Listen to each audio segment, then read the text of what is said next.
Welcome to the Three Martini Lunch. Grab a stool next to Greg Corombos of Radio America and Jim Garrity of National Review. Three Martinis coming up. Really happy you're with us for the Thursday edition of the Three Martini Lunch. We have good, bad, and crazy martinis for conservatives today. Jim, let's start with the good. And I think people our age, Gen Xers, when they think of the gold standard of really good Republican elections, if you're old enough, maybe 1980, certainly, though, 1994, the Republican Revolution. Republicans take back the House for the first time in 40 years. But there were warnings on the horizon for Democrats a year before that things might not go their way. Republicans not only did well in the Virginia and New Jersey governor's races, but they won the mayoral races in both Los Angeles and New York, with Giuliani in New York and Richard Riordan in Los Angeles. And so when the deep blue parts of the country are ready to take a chance on a Republican, you know the rest of the country is pretty fed up with the left, too. And we might be seeing that again in this year's Los Angeles mayor's race, which you wrote about in the Morning Jolt earlier this week. L.A. no longer doing the odd year thing. This is the first time they're moving it to an even year. And as you point out here, Rick Caruso, who sits on the board of the Reagan Presidential Library, is neck and neck at this point and might actually have a real shot at winning this thing. And because he's talking about issues that people care about, namely homelessness and the huge crime problem in L.A. So, Jim, how good are his chances, and what are we learning about this race? Pretty good. I think if they're probably no lower than a little bit below 50-50. I think the most interesting question right now, there's been not a ton of polls, but the most recent poll had him ahead in the race by 1 point over Congresswoman Karen Bass, who listeners may remember for being on Joe Biden's short list for vice president for about 10 minutes before he selected Kamala Harris. And Karen Bass was the head of the Congressional Black Caucus, and, interestingly, kind of highly regarded, or relatively highly regarded by the likes of Kevin McCarthy. They say she's relatively easy to work with. Interestingly, I saw one profile from before Biden's election that called her the anti-Kamala Harris, which I suggest means that she's a fantastic speaking off the cuff. But all in all, Karen Bass is seen as kind of the Democratic establishment candidate, and probably, as of a month or two ago, who most people thought was the odds-on favorite to be the next mayor of Los Angeles. But Rick Caruso, now technically he's a Democrat. He changed his party registration to Democratic earlier this year. He was no party since about 2012. But let's face it, by Los Angeles standards, that makes you a Republican or a conservative. I exaggerate slightly when I say that, but you look at what he said about crime. Not only is he anti-abolish the police, as Democrats are running from this once not so rarely held position in Democratic ranks not that long ago. Rick Caruso says, in addition, we should be grateful to the police. We should also have high standards. We should demand they root out corruption. But by and large, we, are dependent upon the police, and we should be grateful to them for their service, which I think is certainly not something you'd find in mainstream Democratic circles these days, and certainly not in the progressive left. Very critical of the Garcetti administration, pointing out that they've spent a ton that was supposed to fix the homelessness problem and has done very little. Sounds like a lot of graft, waste, bureaucracy, all the typical stuff you're used to seeing in city government. Every city in the country is in rough shape or has significant challenges right now. Crime rates are up, homelessness is up. Property crimes up considerably. A lot of this traces back to the George Floyd and riots and issues of mid-2020. The pandemic hit, every place hard, but it was much harder if you were in a city. And of course, we all know California has had all kinds of nutty COVID-19 restrictions, while, Gavin Newsom and those folks were going to places like the French Laundry and things like that. So Caruso is this real estate developer. He's slightly wealthier than God. I exaggerate slightly, but you get the idea. And in the last month or so, he's been up on television, making these very clear. I spent my whole life here. I've lived my dreams here of my family. Oh, by the way, he's on all kinds of charitable boards, helped contribute to the medical school at USC. He is a, down the line Los Angeles guy. He's, yes, being a real estate developer, he's donated to politicians in both parties for a long time, including, by the way, Karen Bass, a little bit ironic. And he has, out of all the 8 or 9 candidates, there are only like 2 or 3 that are really serious, and Caruso is one of them, and he's probably the most rightward option out of these candidates. Now, do I know he's going to win? No, but look, if nobody gets 50%, they go to a runoff, and at this point, you'd say the safest bet is Bass versus Caruso in a runoff. What I think is really intriguing is that he's coming up with his numbers in the polls are rising like a bullet. And as you noted, this is the first time they've had a mayoral election in an even numbered year, in a regular midterm election year. And usually the turnout for LA mayoral elections is something like 20%. It's an off year. People don't pay attention. You have to be really committed. They expect turnout's going to be higher, and it's probably going to be a different universe of voters in the mayoral race than you usually get. And right now, Rick Caruso is all over the every Dodger game, everything that's going on. Apparently, you see his ads all the time. So this isn't guaranteed to work. If you have any doubts, I remind you of the phrase, Mike can get it done, which I believe was broadcast everywhere, including the insides of your eyeballs for a couple of months there in late 2019, early 2020. So, buying a lot of ads doesn't always work, but it's conceivable, not likely, but I think conceivable that he could get 50% in the primary, which comes up in a little less than 3 weeks now. And at that point, if he gets 50%, he wins and he becomes the mayor. So we'll see how things shake out here. I do think it's very intriguing. And I think that if not a Republican, then the most conservative out of 9 candidates is such a rising and potential favorite in this race is a good sign for conservatives across the board. Because if conservatives can win in a place like Los Angeles, they can do really well in a whole bunch of places from coast to coast. No, that's exactly right. And look, a Republican or a right-leaning person, even if they're not officially a Republican, they're not going to look like your typical Republican primary in a deep red place. I mean, look at Rudy Giuliani, look at Dick Riordan. They were certainly the best of the options in those years, but they're not going to agree with most conservatives on social issues and stuff. But when it comes to crime, when it comes to law and order and that sort of thing, just general competence at the government level, that's the argument you need to make, and hopefully people listen to that. All right, well, let's talk about something even better because, Jim, of course, we've got primary after primary, election after election this year to watch. And so you got to be comfortable while you're doing that. So you might as well do it in the comfort of your XChair.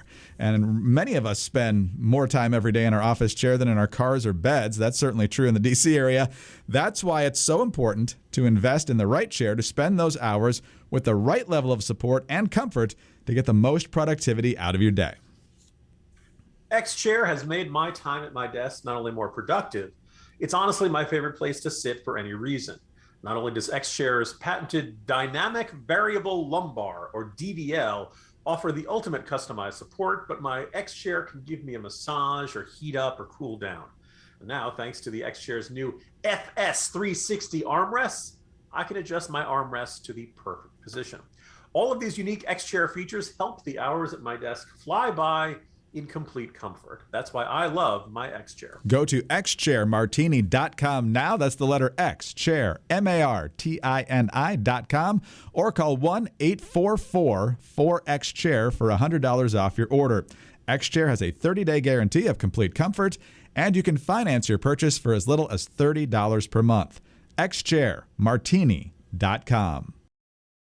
All right, Jim, on to our bad martini now, and for that we turn to the economy.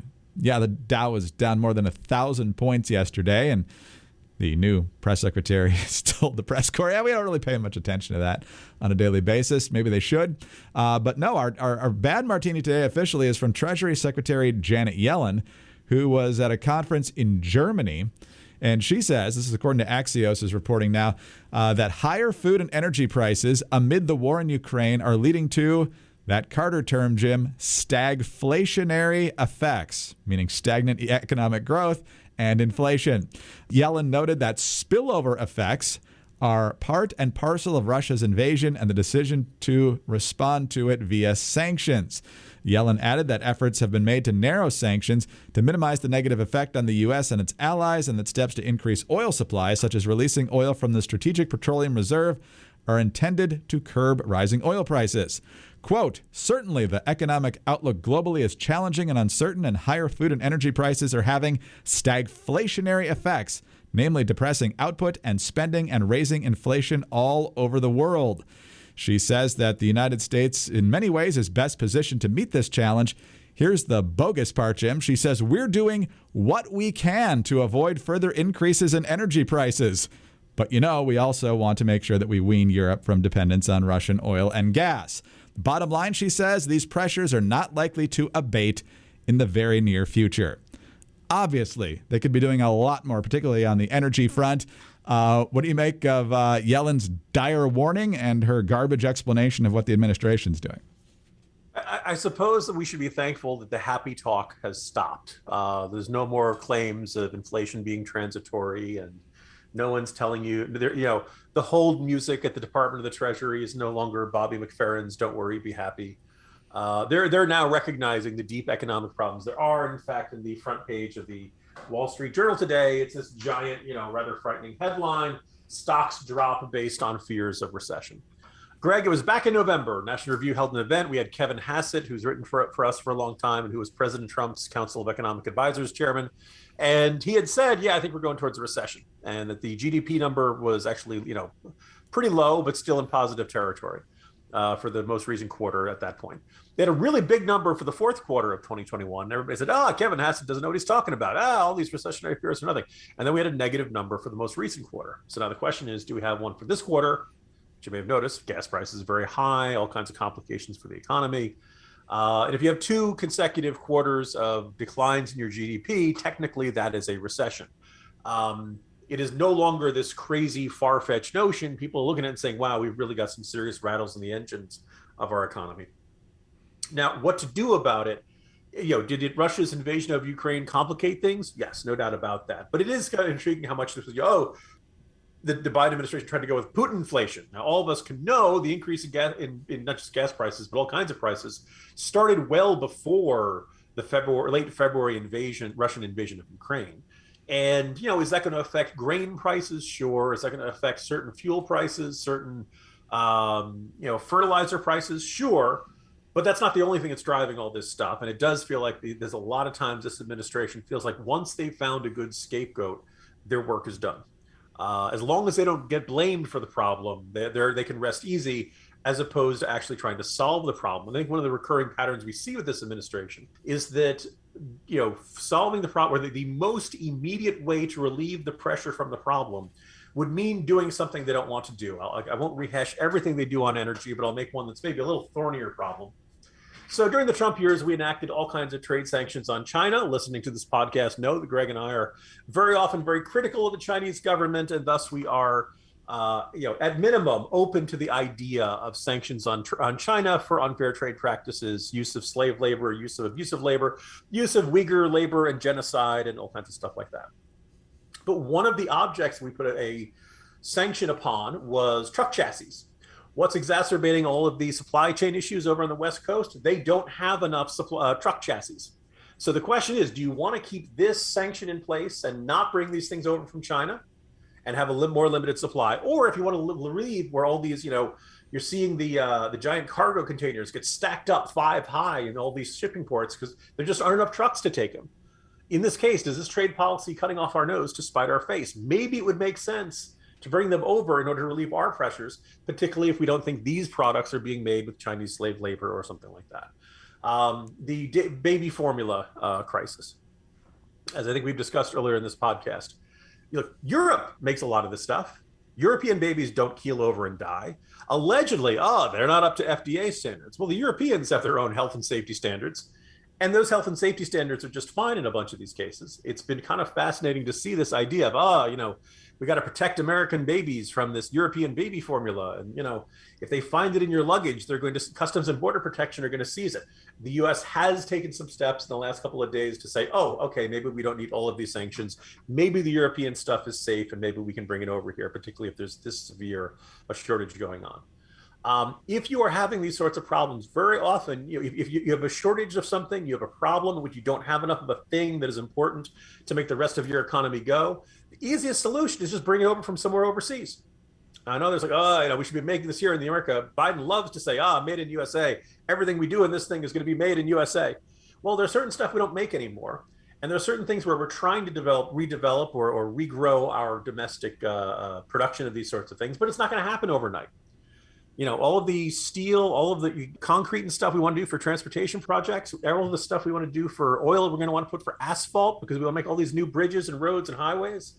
Well, you're going to need oil for doing that. So, if the problem is refinery capacity, then this administration has to say, okay, what is the fastest way we can get oil refineries to either build new ones or expand capacity?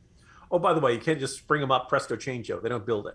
What you do now is going to consider how bad the problem is going to be 2, 3, 4 years from now, maybe even more than that.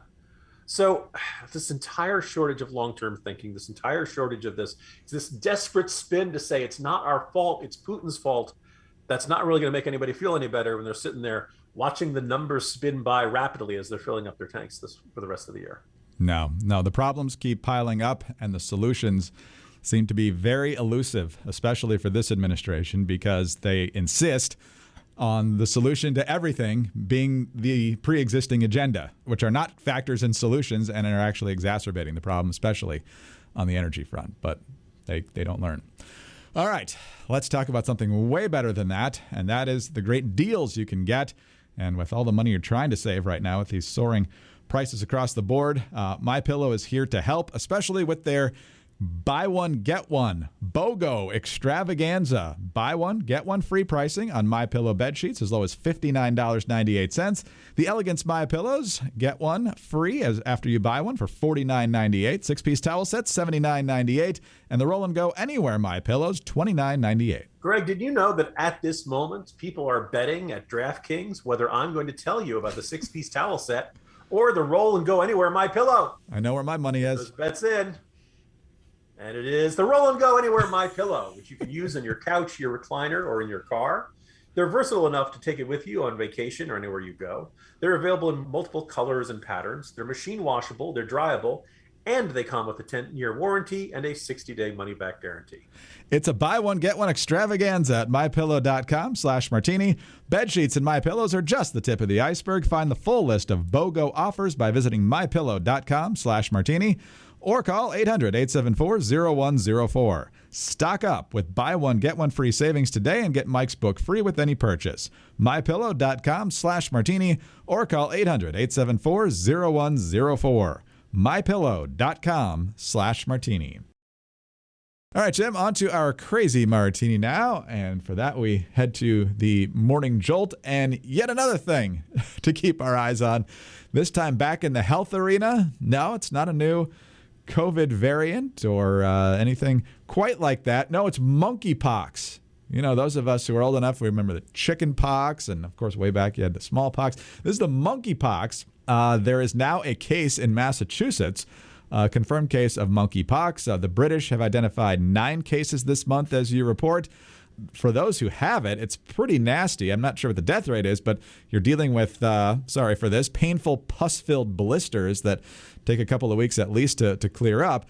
But the good news is, from your research, Jim, is that it's pretty hard to spread, obviously very different than COVID. So on the scale of 1 to 10, what's the health concern here? At this point, I'd say a 2 or a 3.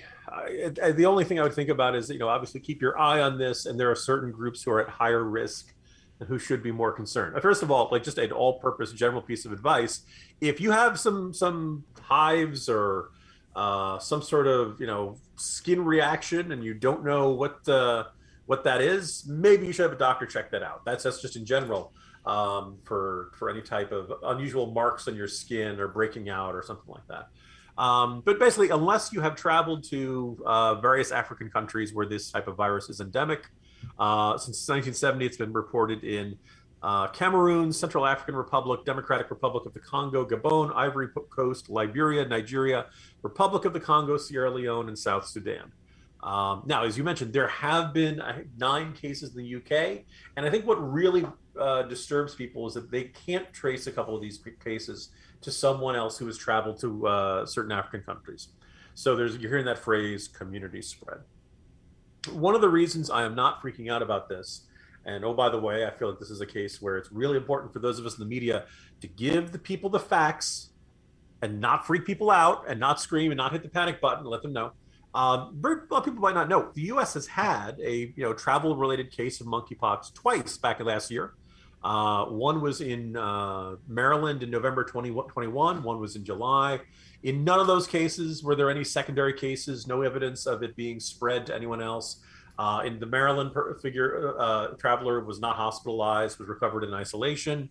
The one in Texas was indeed hospitalized, but they identified 223 contacts, and none of them were spread. They even checked people who'd handled the samples of his blood and things like that in the medical labs. No cases of that. Sometimes a virus just isn't that contagious. In fact, once I started digging into this, the biggest outbreak of monkeypox we've ever had in the United States occurred back in 2003. 47 confirmed and probable cases in 6 states: Illinois, Indiana, Kansas, Missouri, Ohio, and Wisconsin. Now it's interesting. This happened in 2003. I had no memory of it. I went back and I was like, God, was this really big news? No, it was not big news. This was on page 820 of the New York Times back then. Everybody was given the smallpox vaccine. No serious adverse events were reported from getting the vaccine. If you are vaccinated against smallpox, then you are at least somewhat protected. Actually, I'm going to say somewhat, 85% protected against this particular virus. Unfortunately, for those of us who are Generation X and younger, they stopped vaccinating citizens against smallpox back in 1972, concluding that the virus was eradicated. There is a vaccine that works against this. And in fact, the Department of Health and Human Services did place a fairly sizable order for it yesterday, but this is not a response to this recent report. The first vaccines for this order were going to be manufactured in 2023 and 2024. So I would say keep an eye on this. This is, another communicable disease, but this is not like Omicron or something where it's really, really contagious. Usually you need, close contact, respiratory secretions, skin lesions of an infected person, recently contaminated objects. You're talking about towels, bedding, stuff like that, coughing or somebody coughing and sneezing in your face when they have the monkeypox rash and things like that. Also, let's just note, British health authorities said that the outbreak over there is, quote, predominantly in gay, bisexual, or men who have sex with other men. Greg, I thought that was kind of redundant, but nonetheless, yes, if you're in one of those categories, maybe a little more on alert about these sort of things, if you're seeing with rashes or something like that. The strain or variant that we have of this has a fatality rate of less than 1%. There is a Congo Basin or Central African clade or strain that has a higher fatality rate, closer to 10%. So that's scary. We have the milder one. In a whole bunch of cases, it comes and goes and does not have long-term adverse health effects. And we've had outbreaks in the past that did not turn into a big deal. So those are reasons why I'm not going to medical, metaphorical DEFCON 1 here, but it is probably something we should keep an eye on in the weeks and months ahead. Very good. This seems to be a different thing every day. You had your great column on diesel and that crisis that's headed our way. This one hopefully will be far more limited, given the fact that it's much harder to transmit. So a lot of good information there, even more in the Jolt. So make sure you read that today. As always, you should be doing that. Jim, have a great day. We'll wrap up the week tomorrow. See you tomorrow, Greg. Jim Garrity, National Review. I'm Greg Corombos of Radio America. Thanks so much for being with us today. Do subscribe to the podcast if you don't already. Tell a friend about us as well. Thank you so much for your 5-star ratings and your kind reviews. Those are very helpful to us. Get us on your home devices. All you have to say is play 3 Martini Lunch Podcast. Follow us on Twitter. He's at Jim Garrity. I'm at Dateline_DC. Have a great Thursday, and please join us on Friday for the next 3 Martini Lunch.